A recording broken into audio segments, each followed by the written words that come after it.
এবার গণরোষের শিকার পঞ্চায়েত প্রধান। দীর্ঘদিনের ক্ষোভ যেন শনিবার রাতে বিস্ফোরিত হলো।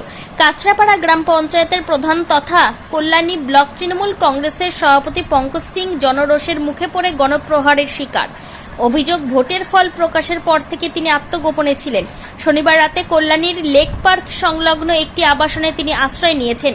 এই খবর ছড়িয়ে পড়তে উত্তেজিত একদল যুবক সেখানে পৌঁছে যায়। অভিযোগ, ফ্ল্যাট থেকে টেনে হিঁচড়ে বাইরে বের করে পঙ্কজ সিংকে বেধড়ক মারধর করা হয়।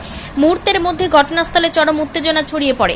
খবর পেয়ে দ্রুত ঘটনাস্থলে পৌঁছায় কল্যাণী থানার পুলিশ।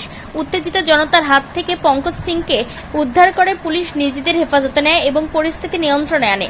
স্থানীয়দের একাংশের অভিযোগ, পঞ্চায়েত পরিচালনার বিভিন্ন আর্থিক অনিয়ম, দুর্নীতি, স্বজনপোষণ এবং ক্ষমতার অপব্যবহার নিয়ে দীর্ঘদিন ধরে ক্ষোভ জমছিল সাধারণ মানুষের মধ্যে।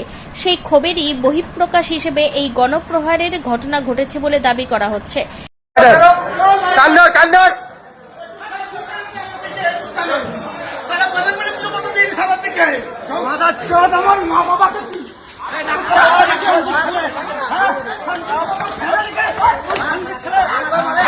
মারিস না মারিস না মারিস না মারিস না মারিস না মারিস না